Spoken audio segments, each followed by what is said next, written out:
History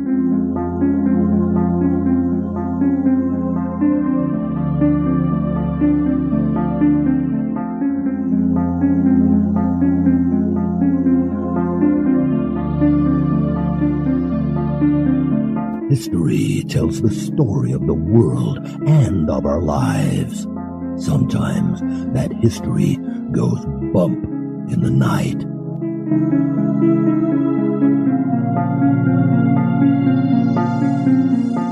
Broadcasting from the center of oddity and the supernatural in Central Florida, it's the History Goes Bump podcast. Hello, you spooktacular people. Welcome to this 382nd episode of the History Goes Bump podcast, Ghost Tours for the Theater of the Mind. I'm your host, Diane. And this is Kelly. Kelly, on this episode, we have one of those ones that's everybody's favorite. Let me guess. Haunted Cemeteries? Indeed. It's Haunted Cemeteries number 18. Dang! And we're also going to talk about a wonderful topic, cremation. I can't wait. Kelly, I burned for you. Oh, my word. Just don't burn up. I don't want to be sweeping the soot off the ground. I was looking through some old newspaper articles, and I found this one that I wanted to share with everybody. It's very interesting. I think our listeners will enjoy it. So this was in the Jersey Journal, which was out of Jersey City, New Jersey, March 29th, 1883. Coffins made of glass. It's almost worthwhile dying to be buried in one of them, said the inventor of a glass coffin yesterday to a Times reporter. Henry H. Berry, the speaker who lives on 5th Street, just below Spruce, has for many years interested himself in transparent systems of burial. After conceiving the glass casket, he kept it a secret for a long while, until on October 24th of last year it was patented. He is searching for a capitalist, and the reporter became one for the time being. Yes, continued the inventor, I believe the success of this thing is going to be immense. What is the advantage of glass for domiciles of the dead? In the first place, one has perfect preservation. Before being placed in the vial, I love how they're calling this glass coffin a vial, the patient is embalmed. I may say that the coffin is devised on the walnut shell principle in 2 halves. After my customers are once securely packed in coffins, I apply an exhaust pump, take out all the air, and hermetically seal up the aperture. Then the thing is accomplished. I believe sincerely that the whole business will last through several generations. There is the advantage that no infectious disease can come through the glass. The flesh of the subject will preserve its natural tints. Gotta love that. And relatives and friends will be able to view the deceased for years to come. Oh, goody. As a sanitary reform, it is unparalleled, he went on. Tenanted coffins can be piled up like any other merchandise anywhere and stay there for years. Some people might prefer to keep relatives in their own houses nicely put away in the coffins. Oh, my word. There is nothing objectionable about the idea. When buried in cemeteries, there will be no exhalations whatever, and in case of the removal of graveyards, the coffins can be taken up and carted away with no more offense than would be given by so many kegs of nails. What are the dimension and shape of the coffin? Asked the reporter. They can be made of all sizes. The glass is 3/8 of an inch thick, and the coffin is oval with a concave top. It would not do to have it flat, as with a vacuum inside it, the glass would collapse. Wouldn't they get smashed in cemeteries? Queried the investor. On the contrary, we have a system of toughening the glass that makes it like iron. A spade struck against the coffin with a good deal of force will not break it. Body snatchers would get their fingers cut, but that's all right. I don't legislate for ghouls. There's no end to the variations which can be made on these coffins. The glass can be clouded so that only the face is visible. It can be colored, or butterflies and weeping willows can be placed at intervals all over the surface. How nice. There are 1,000 ways of ornamenting the exterior. What will they cost, was the next question. From $7 up. $7, I mean, of course. They could possibly be manufactured of such choice material and so beautifully etched as to cost as much as $1,000 each. Can you imagine back in the Victorian era? That's a lot of money. Heck yeah. I have often wished that at the time of President Garfield's death, I'd had a glass coffin. I'm sure it would have been used. I propose to form a company with a capital of some $500,000. No, sir, I will not sell you the patent outright, so it's no use pressing me to do so. I have too much faith in its future for that. Another reason is that I am determined it shall not get into the hands of monopolists, who will run up the price of coffins to a fancy figure. This casket was invented as much with the idea of benefiting the poor as anything else. Of course, there will be money in it for me, and I suppose I shall have to accept whatever comes. Mr. Barry then proceeded to unfold the particulars of a remarkable scheme. He said that he had often heard a proposition discussed for excavating and constructing huge catacombs in this city for the reception of the dead. In that case, he thought his invention would be invaluable. He called the scheme a trust and safe deposit idea. Alrighty then. We should have a vast system of vaults, he explained, in which coffins would be placed. Spaces could be reserved for families. Here in a stall would be a father, by his side his wife. On the upper shelf, the grandmother and grandfather, and above that, the other ancestors. Each coffin would have a number at its foot, and catalogs would be issued giving the names of the occupants. For instance, Henry Jones, 241. Above the vaults would be a suite of elegant reception rooms into which visitors would be invited. How nice. Kelly, it's kind of like going to the graveyard to have a picnic with your family member. I guess so. This gets even better. They could sit down and call for, say, number 241. An attendant would go downstairs, slide the casket indicated up onto a little barrow, come back again, and leave it with them as long as they liked. So you could just have Grandpa come on up in his coffin and hang out. It is like a safety deposit box. Don't open it. You don't want to see what's inside. That is exactly what it's like. They could look at it, have it taken to its shelf when they were through, and return home. A certain amount of rent would, of course, have to be exacted. What do you say of going into the enterprise? It will take, assuredly. There are a lot of other millionaires thinking the matter over, so you'd better decide at once. Good afternoon. Let me hear from you in a few days. Can you believe that was a newspaper article back in 1883? That is hilarious. And it really is like a safety deposit. It really is.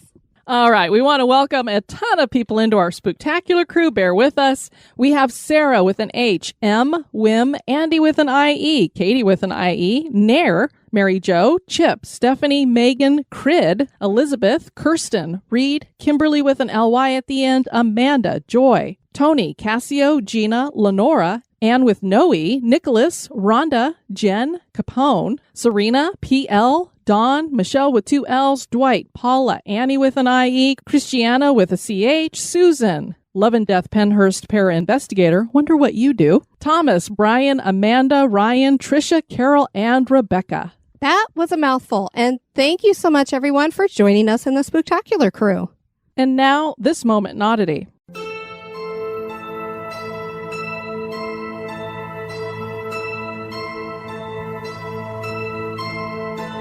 The moment in Oddity was suggested by Jeannie Nolan. Willamette National Forest has a very bizarre phenomenon that occurs there that has been called the Lost Lake Hole. This is a hole in the forest that fills up with water from streams that drain into it during the winter.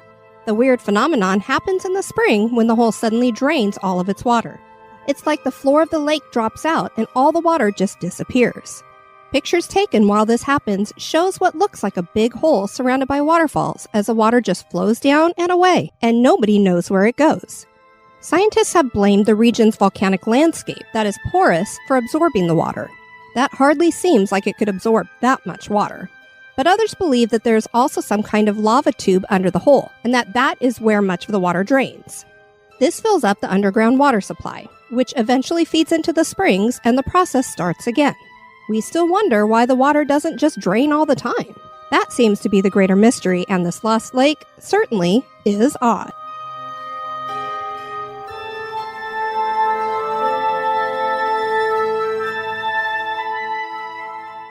Kelly, we have a new podcast for everybody to check out. I know. I'm so excited. This is called Bizarre Times. The show's host, K-Town, will explore everything from bizarre phenomenon, places, rituals, people, customs, crimes, experiences, and more. Sounds like K-Town covers everything. It certainly does. There's 2 new episodes ready for you to dig into right now. One of them about a deviant child predator who made it his life's mission to prey upon the young and innocent, and the other about a woman locked away in a box for more than 44 years. Subscribe to Bizarre Times right now on Apple Podcast, Amazon Music, Google Play, or wherever you listen to audio. Bizarre Times. Trust me, it's the ultimate feast for the strange and bizarre. Check it out.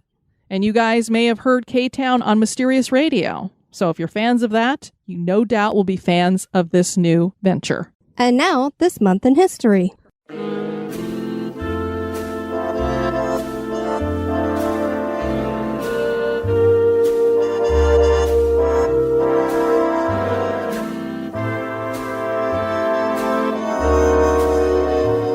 In the month of April, on the 9th in 1962, Puerto Rican actress Rita Moreno becomes the first Hispanic woman to win an Oscar.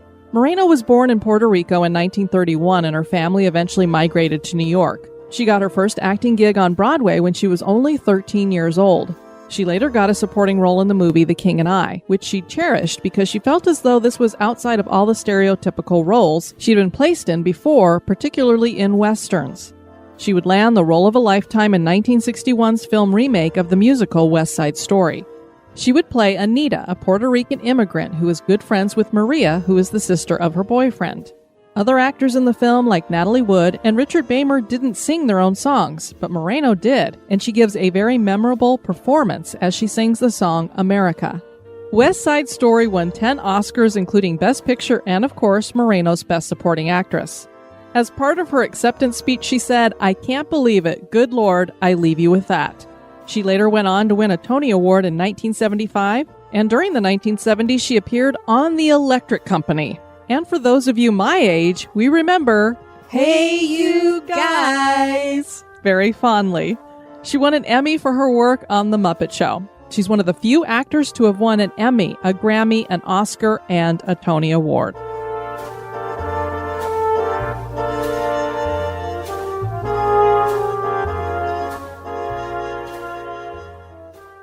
Why would a spirit hang around their grave? We recall that we had a listener named Maya write us a few months back, and she had wondered if cemeteries were haunted because spirits were guarding their bodies, particularly from grave robbers.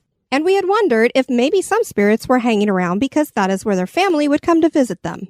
We may never know why a cemetery is haunted, but there are plenty to investigate to try and find out why. On this episode, we have the Lost Cemetery of Infants from Texas, Citizen Cemetery in Arizona, 100 Steps Cemetery, and Stepp Cemetery in Indiana, and Erie Street Cemetery in Ohio. We also will be discussing cremation and a haunted crematory. Join us for Haunted Cemeteries 18.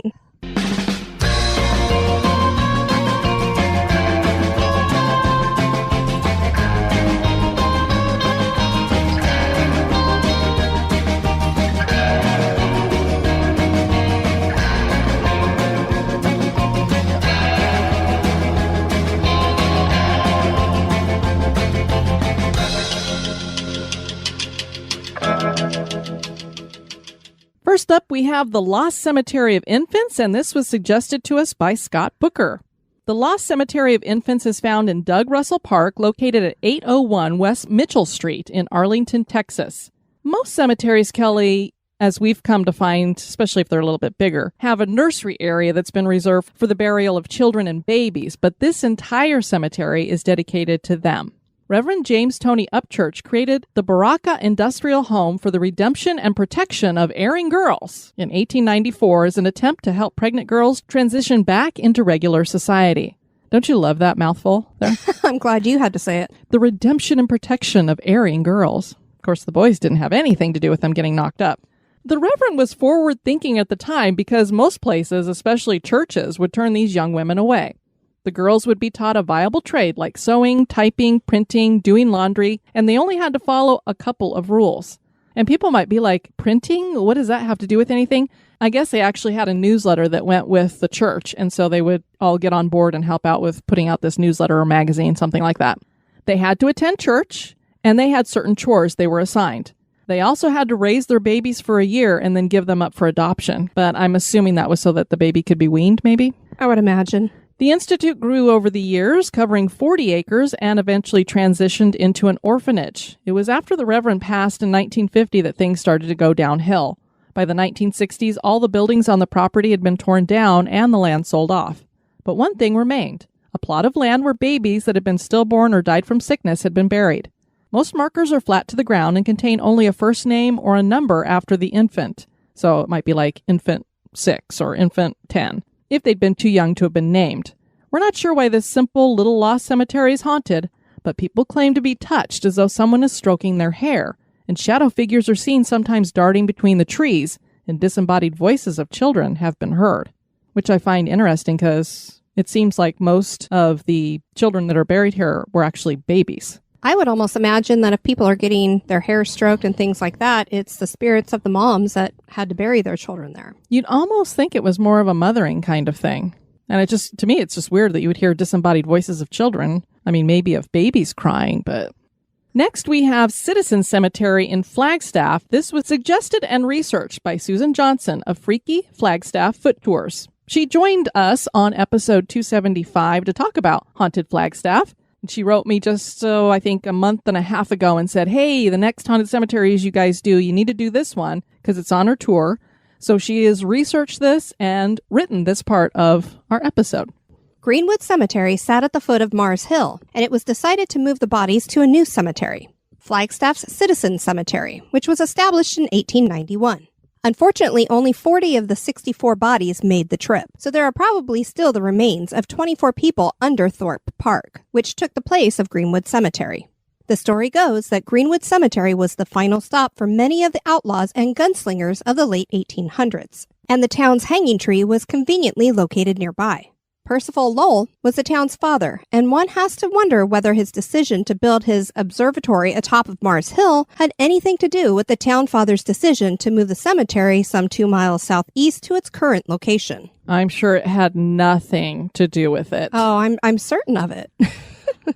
The cemetery covers 40 acres and has one-lane roads and rolling hills dotted with trees, giving it a beautiful and peaceful feel, even though Northern Arizona University's North Campus is literally across the street. When one enters the wrought iron gates, it is like being transported into a quieter world far apart from the hustle and bustle of present-day Flagstaff. Burials are still conducted there today, and the cemetery is open to the public during daylight hours.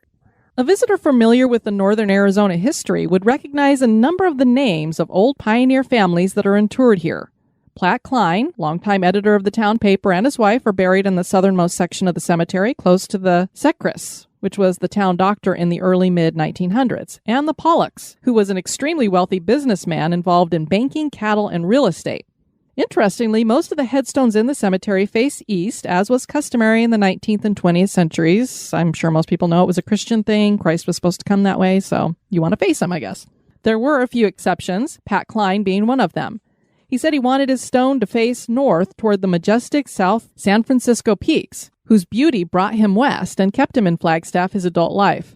Other names that would be familiar to locals are the Midgeleys, Schweitzers, Hochderfers, Donnies, Pulliams, Mannings, and Whipples. There are several grave sites and citizens that are truly historic, some to the area and one in particular to the world at large. On June 30th, 1956, the worst disaster in aviation history to that date occurred. 128 souls were lost when a TWA Super Constellation and a United DC-7 collided over the Grand Canyon, most likely due to the pilots of both planes wanting to give their passengers a thrilling peek at the Great Gorge north of Flagstaff. I'm thinking that the pilots should have been paying attention to where they were flying. They must have been looking out the windows, too. Possibly. Commercial air travel was relatively new in the 50s, and the airliners competed vigorously to show the public the pleasures and safety of flying. They failed just a little. Both flights had departed Los Angeles International Airport that Saturday morning, with the TWA Flight 2 heading for Kansas City Downtown Airport 31 minutes behind schedule, and 70 souls aboard. United Flight 718 departed 3 minutes later, heading for Chicago's Midway Airport, carrying 58. Both planes headed east at designated altitudes and flight routes. This was in the years before air traffic control was in place. To put the procedure very simply, when commercial airlines departed most major airports, they were in controlled airspace and in communication with the tower directing all local air traffic. However, very shortly they would leave that space, and when that occurred, a United pilot would be calling United's control tower, located perhaps 1,000 miles away, or ground operator, and that person would call TWA's ground operator or tower and relay the message or request, which was then relayed back to the United operator and to the pilot who initiated it. So you already have this major delay in communication, and then throw in limited use of radar. On top of that, the main rule in the air was seen and be seen rules rather than see and avoid. The two flights collided over the Grand Canyon at approximately 10:30 a.m., with the United's DC-10 left wing clipping the stabilizer of the TWA plane, shearing it off along with part of the rear fuselage and sending it straight down into the canyon at more than 450 miles per hour. United Flight 718 was mortally wounded from the collision as well, with a mangled left wing and engine, and dropped into the canyon in a deadly left spiral, landing miles apart from the TWA plane. Sadly, there were few identifiable remains. I can only imagine. Retrieving what was left was difficult and treacherous work. I can also imagine that in the Grand Canyon. And the Swiss Air Rescue were called in to help. On July 9th, 1956, a mass funeral was held for the victims of TWA Flight 2 at the canyon. 66 of the 70 passengers' remains from that flight were flown to Flagstaff and buried in a mass grave in Citizen Cemetery. An interesting aside to this story is that the investigation into the collision of these two planes over the Grand Canyon is credited with the creation of the FAA and with millions of dollars being invested into updating the airlines industry. Sad that it took that, but at least it got done. Yeah. I mean, you hate for that to be the reason, but that's usually what happens with this stuff. They start implementing other things. There have been no hauntings at the mass grave in the cemetery, but there have been hauntings reported in the canyon near the crash sites by park rangers. One such report from Ranger KJ Glover when she camped between Troar and Temple Buttes one night she heard the low murmuring of voices outside her tent.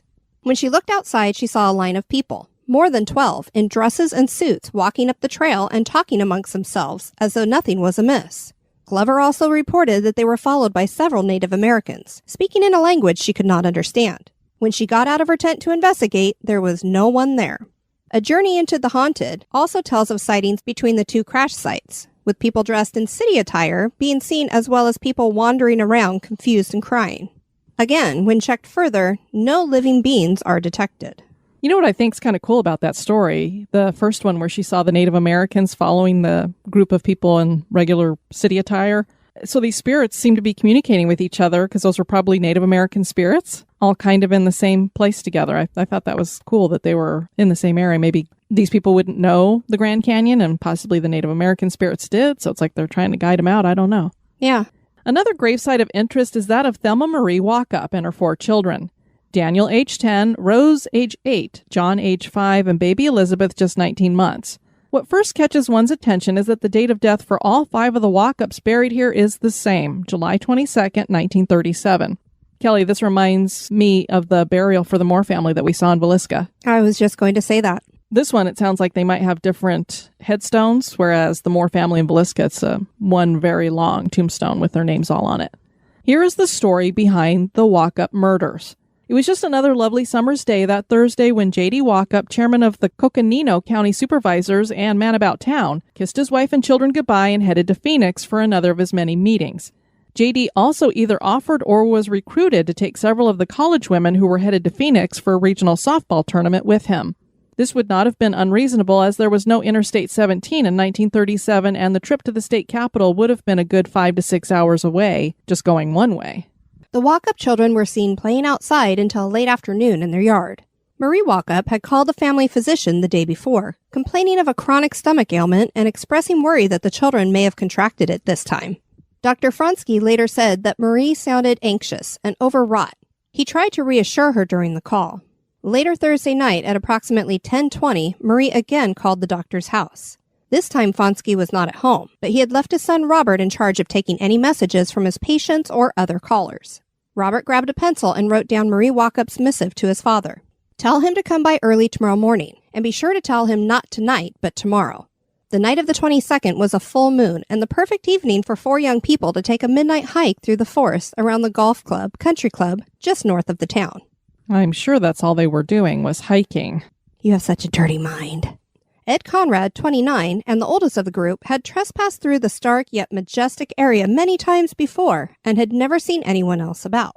Years later, a groundskeeper was hired to live on site, but in 1937, it was an ideal place to roam through, flask in hand, especially under a full moon. I told you they weren't just going for a hike. Well, it's not like you haven't read this before. As the group rounded the 4th hole, they stopped. Silhouetted in the moonlight, they could see the outline of a car parked on the access road that separated the golf course from Colton's ranch. The night was still and silent, and Ed realized there was no motor running. The group slowly approached the vehicle and saw that the driver's side door was open, but no one was in the car. One of the young women went around the back of the car to take a peek, but let out a shriek when she saw a foot lying by the tire. Ed quickly joined her and discovered the body of a woman, dressed in a flimsy robe and nightgown, lying dead with a hole torn through her chest. An old army rifle was lying next to her lifeless body, and her right foot was shoeless. The group ran back to their own car and headed into town to notify the officials. Ed Conrad dropped his fellow trespassers off before alerting the sheriff. Then he returned with 2 deputies to the scene of the tragedy. Both of the deputies, Deputies Francis and Willis, recognized the walk-up car as they approached it in the darkness. After all, Flagstaff only had a population of 5,000 in 1937, and J.D. Walkup was well known in the town. As they got out to investigate, they found the woman just as Conrad had reported. There was no doubt in either deputy's mind that the woman was Marie Walkup. Willis stayed with Conrad at the scene while Francis headed back into town. A coroner's jury would have to be convened as soon as possible. After he arrived at the office, Deputy Francis notified the county coroner as well as the county health official, then called for reinforcements to man the office. And now a little break for a word about one of our sponsors. This episode has been brought to you by Smile Brilliant. Do you grind your teeth in your sleep? I know I do. If so, you're among 40 million other Americans who do. So, Kelly, you're not that big of a weirdo. Yes, I am.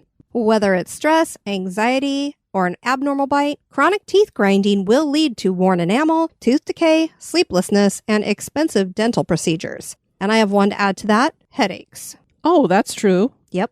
The number 1 teeth grinding prevention recommended by dentists is the custom-fitted night guard. However, it's costly, with the average dentist charging $200 to $300 per guard, and you will grind through several per year.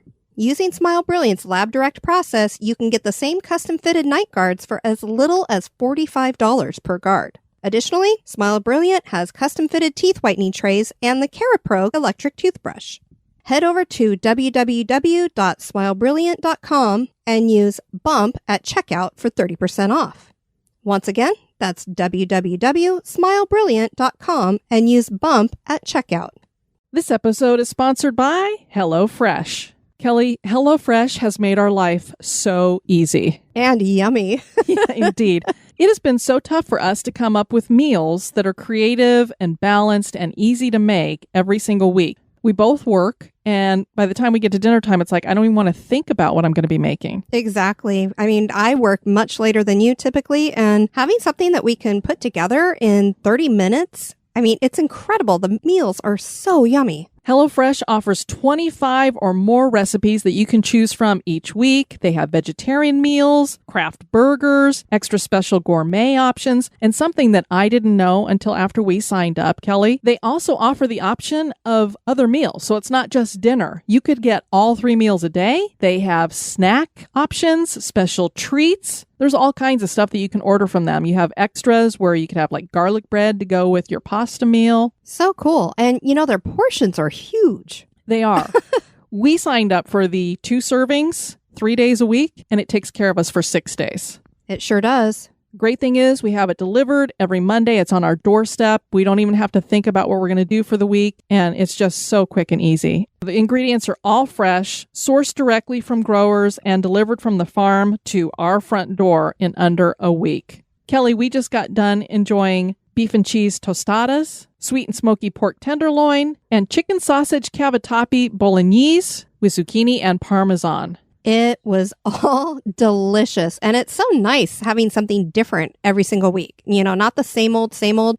If you want to join us in our food adventures with HelloFresh, go to HelloFresh.com/bump12 and use code BUMP12 for 12 free meals, including free shipping. Again, that's HelloFresh.com/bump12 and use code BUMP12 for 12 free meals, including free shipping. This is America's #1 meal kit.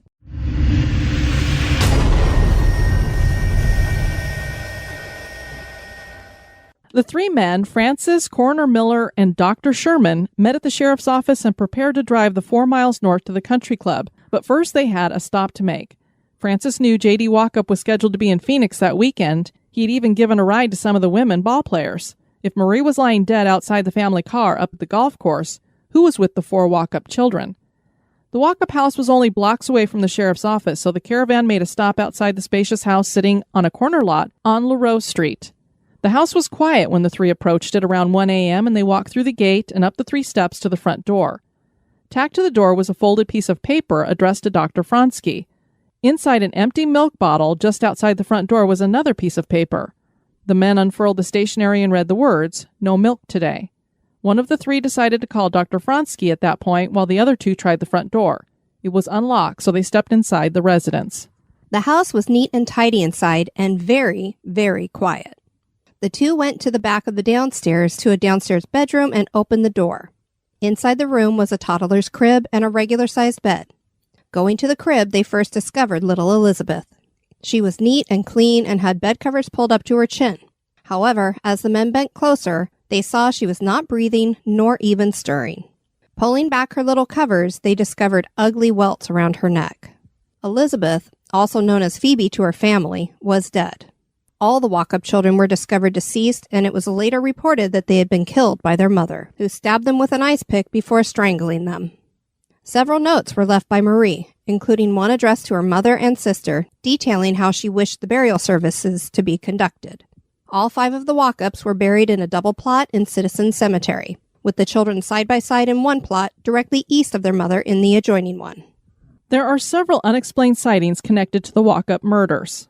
Many people have seen the spirit of a small girl kicking a ball about in the front yard of the old walk-up house. A resident of the home, whose own daughter spent her early years in the house, said she would ask her dad about those kids, who she'd find standing around her bed looking down at her some mornings. Another haunting that Susan thinks may be related to the walk-up murders is the sighting of a woman on the side of the road wearing evening attire and looking for a ride, much like Resurrection Mary. The young woman appears in distress and is often cold, leaving the motorist to offer her a coat or blanket. At some point in the ride, as the driver is taking her to a destination, he looks over and finds the young woman has vanished.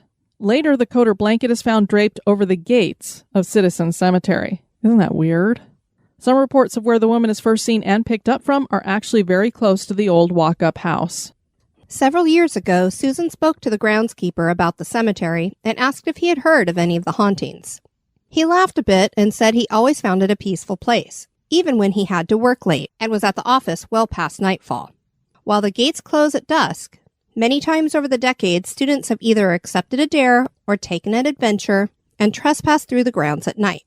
There have been reports of blinking lights that disappear when approached, music that turns on and off, and other unearthly noises that generally scare them to death. Susan said, "I was sitting by the walk-up grave in 2018 as part of a fundraiser for the Pioneer Historical Society, as there are no known living relatives of the family buried there. While sitting for several hours awaiting any visitors, I noticed that all my senses, especially smell, became highly acute at times, almost like waves of energy that came through. It was quite odd. I may have had the experience before, but it's not a usual one. I never thought I'd say this, but I was quite happy to call it a day when the fundraising tour was over." We want to thank Susan for sharing that cemetery with us. It's one of the places that you can visit on her tours with her. If you're ever in Flagstaff, highly encourage you to check that out. One of these days, we're going to get over there and do that tour with her. Yes, we will. Next, we have 100 Steps or Cloverland Cemetery. This was suggested to us by our listener, James Allen. What seems like a beautiful cemetery with an unusually long stairway becomes quite creepy once you hear the following account shared on November 20th, 1892 in the Indianapolis Journal. The citizens of Posey Township of this county are greatly stirred up over a ghastly discovery made at the Carpenter Cemetery, and that's another name for this cemetery, 1/2 mile south of Cloverdale yesterday afternoon. About 2 years ago, George West, a wealthy farmer of that place, buried his daughter, Miss Emma. She died of an ordinary disease, and nothing to cause any fear of her grave being molested was apprehended. Recently, Mr. West bought a lot in the cemetery and yesterday engaged assistants to help him remove his daughter's remains to the new grounds. When the coffin was reached, all present were startled to find it upside down in the hole and the corpse missing. Oh, my word. That would just be a little troubling. Yeah, just slightly. What is crazy about this is, clearly some grave robbers must have gotten a hold of her, but to throw the coffin back in upside down, because usually you would just think if they would dig down, they'd open the coffin, pull out the body, and then throw the dirt back on top. How did the coffin get upside down? Right, so it must have been lifted out. They must have. It's just weird. Cloverland Cemetery, or what is also known as the 100 Steps Cemetery, is located about halfway between Brazil and Terre Haute on US 40, about a 1/2 mile south of Cloverland. The cemetery faces west on a hill, overlooking North County Road 675 West, and was established in the mid-1860s. The 100 Step Cemetery acquired its name because there is a large staircase that visitors need to climb to get to the top of the cemetery. The original stairway became half buried and started to crumble, so a new one was built to replace it. There is a legend connected to this stairway, of course. It is said that if someone counts the stairs as they climb them on a moonless night at midnight, they will count 100 steps going up, but a different number when coming back down. Another legend connected to the stairway claims that once a person climbs the stairs, if they turn around and look down, they will see the ghost of the first caretaker of the cemetery, and he will reveal a sinister vision of how the person will die. To find out if the vision is true, the person needs to count the stairs going down, and if the count is the same as going up, then the vision is not true. A mismatched count will mean the vision will come true. Anybody trying to get down the stairs by not actually walking on them will feel a force push them back onto the stairs, and a red handprint will develop on their body. Next up, we have Stepp Cemetery, which was also suggested by James Allen. This is a very small graveyard located in Martinsville, Indiana. There are only 25 graves here, the oldest belonging to Isaac Hartstock, who was a veteran of the War of 1812, and he died in 1851.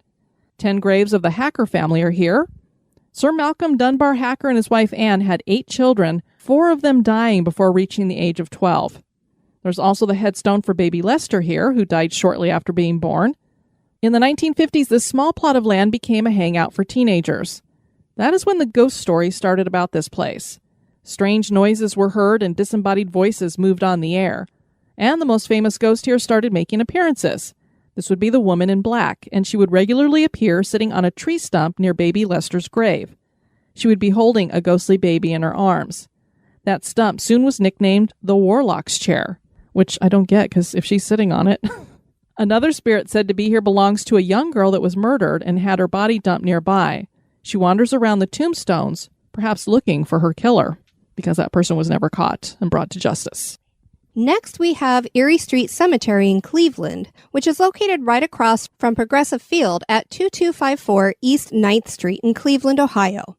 This is the city of Cleveland's oldest cemetery and was founded in 1826 as the Erie Street Cemetery because that was the name of the street there at the time. Today, that street is known as East 9th Street. The cemetery was more on the outskirts of town, but eventually as the city grew, development encroached, and soon bodies were being removed in the early 1900s. Some bodies were sent to Lakeview Cemetery, and others to Highland Park Cemetery. The Pioneers Memorial Association was founded soon after to save the cemetery, and that is why this cemetery is across from a ball field. The use of pioneer in the name is fitting as many of Cleveland's pioneers are buried here. This includes Lorenzo Carter, who was the first permanent white settler in Cleveland. Cleveland's first mayor, John W. Wiley, is buried here too. There could be as many as 18,000 burials here. Many victims of the 1850 Griffith steamship fire are buried here. This tragedy took place on Lake Erie. The ship was the steamer G.P. Griffith, and it caught fire at 3 a.m. on June 17, 1850. The steamer was close to land, so people on board were not too worried. However, about a half mile from shore, the steamer hit a sandbar and got stuck. There were 326 on board, and only 30 would survive.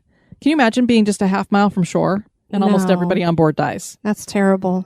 Those people who survived were those who jumped into the lake and swam for shore, and this group included only one woman and no children. All other women and children on board died. 154 bodies were recovered.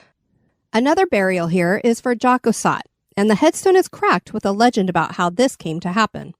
Jock Osott was also known as Walking Bear, and he was chief of the Meskwaki, a tribe from Iowa.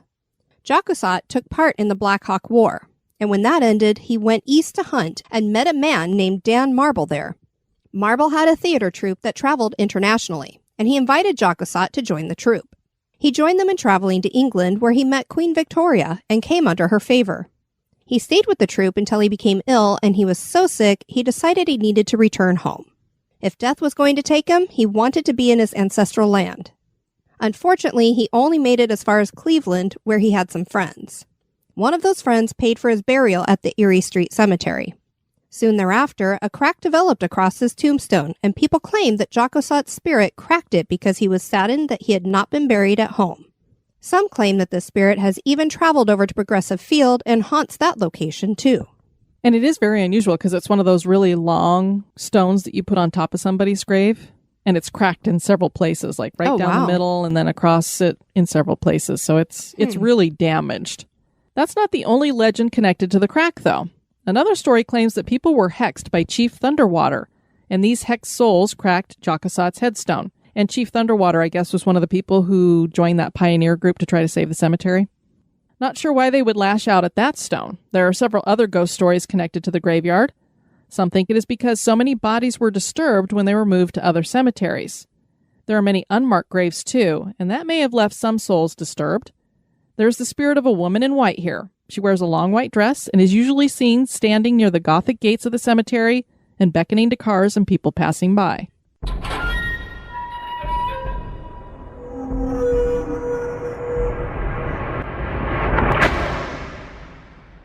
Kelly, as I was looking around for haunted cemeteries, I came across a story about a haunted crematory, and that got me to thinking, we've never really discussed cremation on any of our haunted cemetery episodes, so what a perfect time to go ahead and get into it. I'm fired up about it. Ha ha, ha ha. I just burn for this topic. But some cemeteries have their own crematorium on the premises. One of my favorite cemeteries in Colorado is Fairmont Cemetery, and it has its own crematorium. I remember hearing a story on a tour there that several decades ago, the screening apparatus malfunctioned and the smoke got out into the air. They had no idea it was broken until a woman called them to tell them that it was broken. And the reason why she knew was because she had survived Auschwitz, and she would never forget that smell. How horrible. Yeah, it was a very sobering story, obviously. The history of cremation is a long one. The practice of burning bodies goes back to ancient times, with the first evidence of this dating to 17,000 years ago with the Mungo lady, whose partially cremated remains were found at Lake Mungo in Australia. There were signs that it was a practice in the early Stone Age around 3000 BC. Archaeologists have also found indications of cremation in Western Russia among the Slavic people through various decorative pottery urns that have been unearthed. The Bronze Age, 2500 to 1000 BC, saw cremation moving into the British Isles and into what is now Spain and Portugal. Specialized cemeteries for cremains were developed in Italy, Northern Europe, and Hungary at that time. Not every civilization during those early times were okay with cremation. Egyptians banned it as they thought it was impossible for the soul to transmigrate if cremated. Throughout history, it has been banned due to cultural prohibitions or religious ones. The Jewish religion and Christianity forbade cremation, particularly because they believed in a bodily resurrection for everyone. And Muslims as well forbid the practice. Other religious beliefs readily accept cremation. These included Hinduism, Sikhism, Buddhism, and Jainism. Other cultures embraced it with flair. Take the Vikings, for example. And we've discussed this in our spectacular crew, too. I know people have said, I want to be buried this way. Valhalla! The Vikings had some of the coolest burial rites. These rites were fashioned around their pagan beliefs. After a Viking died, they would enter an afterlife with multiple realms, so it was very important that the funeral send-off was done right. In Norse mythology, two of these realms were known as Valhalla and Helheim. Valhalla was a place for fallen warriors, and Helheim was for Viking people who had died due to a dishonorable death. So it kind of looks to me like the difference between heaven and hell. To die in bed because of laziness or old age was not considered brave. The most common send-off was via cremation. Christianity later made inhumation the course of burial, and that just basically means burying your body in the ground. But for a long time, cremation was the way to go for a Viking. With cremation, the body was burned at temperatures so hot that flesh and bone would turn to ash. This ash could then be scattered, buried, or sailed out to sea. Generally, a funeral pyre would be built because that was the only way to get temperatures high enough for complete cremation. In some cases, and this is the one everybody loves, the pyre was built on a boat and sent out to sea, burning with the Vikings' belongings on board. This was reserved for wealthy or great Viking warriors. Cremation became a very popular Grecian burial custom during the Mycenaean Age. The reason for this is that the Greeks wanted a quick way to dispose of people killed during battles, and they believed it was healthier. By Homer's time in 800 BC, it was nearly the only form of burial practiced. The Romans followed the Greeks, but eventually an official decree had to be issued in the mid-5th century stating that bodies could not be cremated within the city of Rome. Cremated remains were put inside elaborate urns and stored in columbarium-like buildings. Since this had been so popular with the Romans, early Christians considered cremation a pagan ritual and forbade it. This resulted in earth burial becoming more prominent during Constantine's rule in 400 AD. This would remain for 1500 years. During the Victorian era, cremation would undergo a change as people sought better methods for cremating the body. Funeral pyres just weren't a convenient method. I mean, you can't set one of those up in the middle of the town. I just want to be sent out on a boat. You don't even have to be on fire, right? No, you can light me on fire. Fire. Oh, God. It would be at a world exposition of all places that modern cremation would be birthed. This would be the 1873 Vienna Exposition. The motto for this event was Culture and Education and was the first expo to offer an international forum for scientists. Over 7 million people visited the expo, and that's in 1873. That's amazing. One of the displays at the expo was a cremation chamber developed by Professor Brunetti of Italy. Yep, it would be the Italians, and this really is no surprise, Kelly, because, I mean, they do make the best stone oven pizza around. This is true. They know how to fire stuff up, you know. Maybe that's the way I want to go, in a stone oven where they make pizzas. Ew. Nobody's ever going to want pizza out of that oven again. The idea of making a crematory was introduced in 1869 to the Medical International Congress of Florence by Professors Coletti and Castiglione. Professor Paolo Guarini of Lodi and Professor Lodovico Brunetti of Padua published reports in 1873, and then a model of Brunetti's cremating apparatus was made and displayed with the ashes it made at the Vienna Expo. This would start modern cremation practices, particularly because Sir Henry Thompson, 1st Baronet, a surgeon and physician to Queen Victoria, saw the crematory and became its biggest proponent in England. He and some colleagues founded the Cremation Society of England in 1874. The first crematories in Europe were built in 1878 in Woking, England, and Gotha, Germany. But America had already beat them. Dr. Julius Lemonnier had built the first North American crematory in 1876 in Washington, Pennsylvania. You know what I love about this, Kelly, is this is like the Vienna Expo. We hear stories of this is when all the great inventions like the telephone and the elevator were displayed for everybody. And even looking at Disney, which we love, Walt Disney would take some of his stuff to these kinds of expos to show it. And this was one of the things they had there. Look at our greatest invention. It's a crematory. And we even have ashes in the oven to show you how it works. It's like, what in the world? Who wants to take a spin? All How aboard. well it really works. That's terrible. Pennsylvania could change its state motto to Home of Cremation because the second crematory in America would also be built in the state in Lancaster in 1884. Many members of clergy and medical professionals would start forming cremation societies to promote the health benefits of cremation. Crematories started to be built across America, and by 1900 there were 20 crematories in place, like Buffalo, New York, Pittsburgh, Cincinnati, Detroit, and Los Angeles. Dr. Hugo Erickson would found the Cremation Association of America in 1913, and there would be a recorded 10,000 cremations that year. The number of crematories has continued to increase, and cremation is more popular than ever. It is believed that over half of the deaths in North America are handled with cremation today. There are over 2,000 crematories in the United States. Australia got into the cremation game in 1901. In our modern era, a cremator is used to cremate bodies. A cremator houses furnaces that can heat up to temperatures between 1600 and 1800 degrees. This high temperature is needed to ensure disintegration of the corpse. A cremator uses oil, natural gas, and propane as fuel. Coal and coke were used until the early 1960s. The chamber where the coffin is placed is called a retort and is lined with heat-resistant refractory bricks that have a special design. The outer layer is usually something like mineral wool, then a layer of calcium silicate, and 2 layers of fire bricks. These bricks are regularly replaced. The coffin enters the retort via a charger, which is a motorized trolley. This needs to happen quickly to retain heat. Full cremation is usually completed in 3 hours, depending on weight. Coffins that are used for cremations include wooden or cardboard boxes, and in places like Britain, a regular coffin is used, but it must be combustible. Rental caskets are used quite often during a service, and then the body's removed for cremation. A cremulator is used to further grind the remains down into a finer texture before they're given to relatives or loved ones or placed in a columbarium. Grind me up and feed the flowers. It'd probably make the flowers grow really nicely. I'm sure. I had no idea that grinders were involved. Fun fact, did you know that you can cremate a body without fire?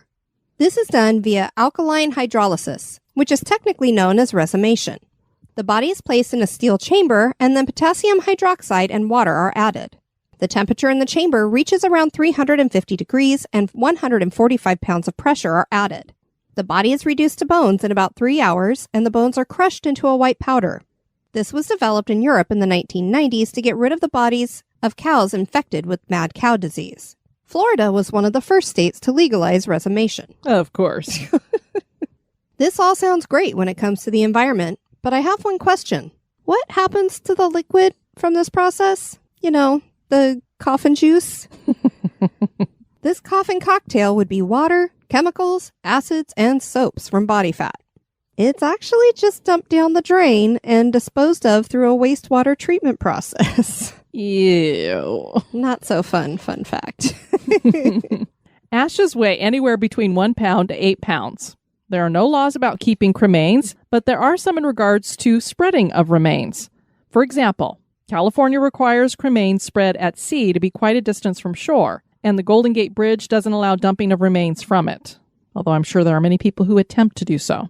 Cremains can be kept at home in urns or mixed into paint to make paintings. There are places that will turn ashes into wreaths or diamonds. A variety of jewelry can hold cremains. And there's even a company that will shoot you into orbit inside a lipstick case-sized holder. The possibilities are endless. But wait, there's more. Good grief. We couldn't share all that about cremation and not share a story about a haunted crematory. I found this in the Daily Commercial Herald from September 20th, 1888. The headline is, "A Ghost Keeps Its Word. How Mr. Kilgore's Spirit Haunts the Philadelphia Crematory."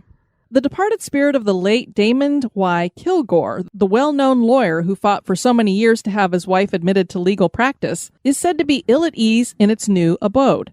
Mr. Kilgore was cremated as per his last wish, the crematory in Germantown near Washington Lane being the place of his incineration. I love how they wrote things back then. Yes. Ever since the date of this occurrence, the place has been gaining the reputation of being haunted.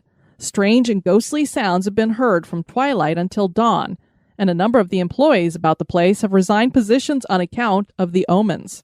Groans are heard, they say, in the dimly lighted corridors. Shadows have flitted about the somber rotunda where the ashes of the dead repose, and one might imagine he could see hobgoblins going through some wild and fearful dance if he sat in the gloom of the basement and gazed at the weird band of light thrown on the cemented floor by the crackling furnace fire. But it was not until recently that these manifestations were traced to the spirit of Mr. Kilgore. On Wednesday night, Superintendent Beamsdorfer, I love that name, he was sitting before the furnace, calmly smoking his pipe, when there came a sharp resounding knock from the vicinity of the burial vault. It broke the intense melancholy of the place with startling force. The superintendent, a man who never feared the dead, looked about him with frightened eyes. His pipe fell from his lips, and as he himself now says, he realized by instinct that his visitor was no human being. The rap seemed to come from the aperture in the floor where the catafalque slides downward. I'm not sure what that word is. Gradually, they increased in volume until Mr. Beamsdorfer, unable no longer to bear the suspense, grabbed his lantern with a trembling hand and started in that direction.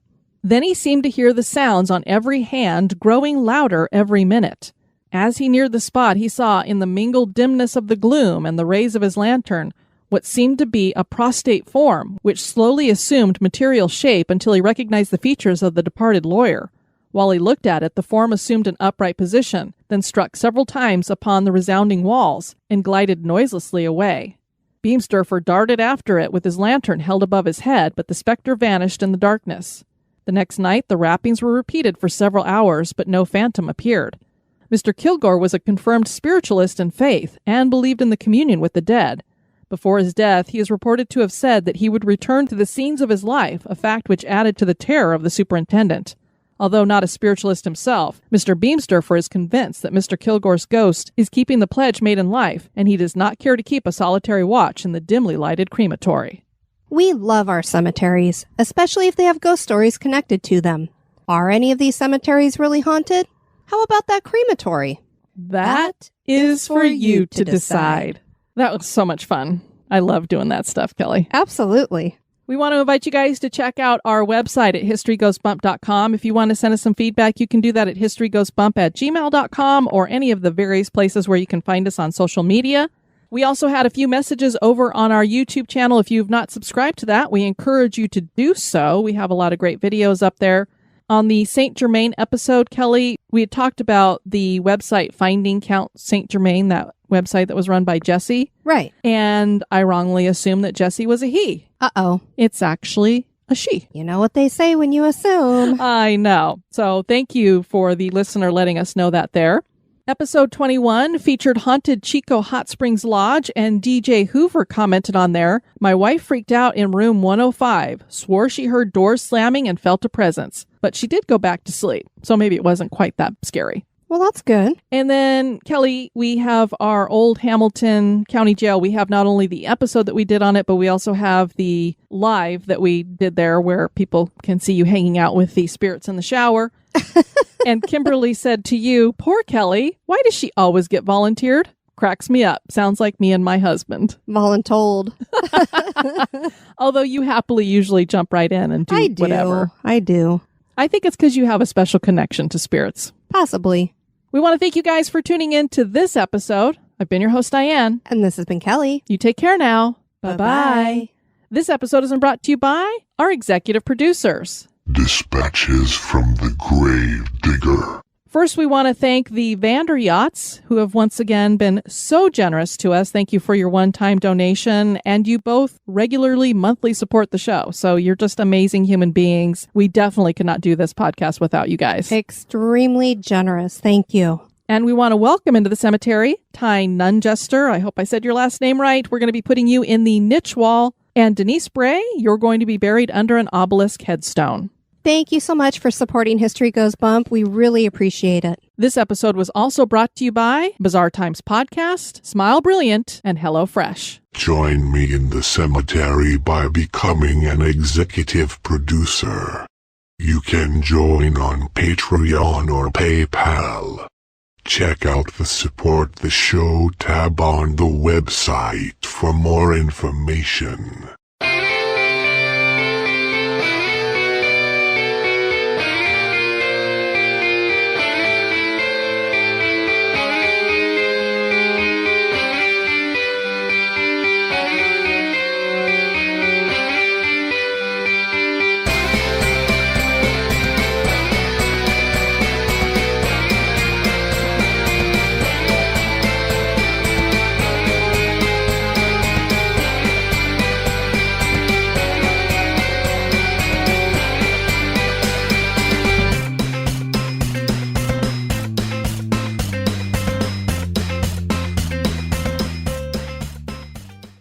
The weird phenomenon. We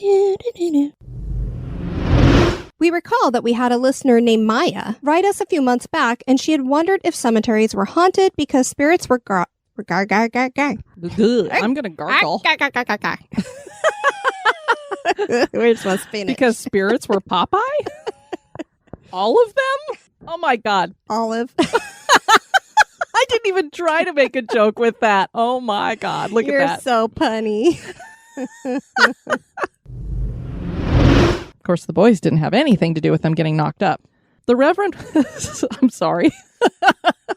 That just threw me for a moment. Good grief. This was suggested by Susan Johnson of Freaky Flag... Freaky? Is that like Freaky Pudding? Get your freaky on it. Or get freaky with it? I don't know. This was suggested and researched by Susan Johnson of Freaky Flagstone Foot Tour. Flagstone. You know why? Because this is all alliteration. Freaky Flagstaff Foot Tours. I can say it. I know I can. Greenworms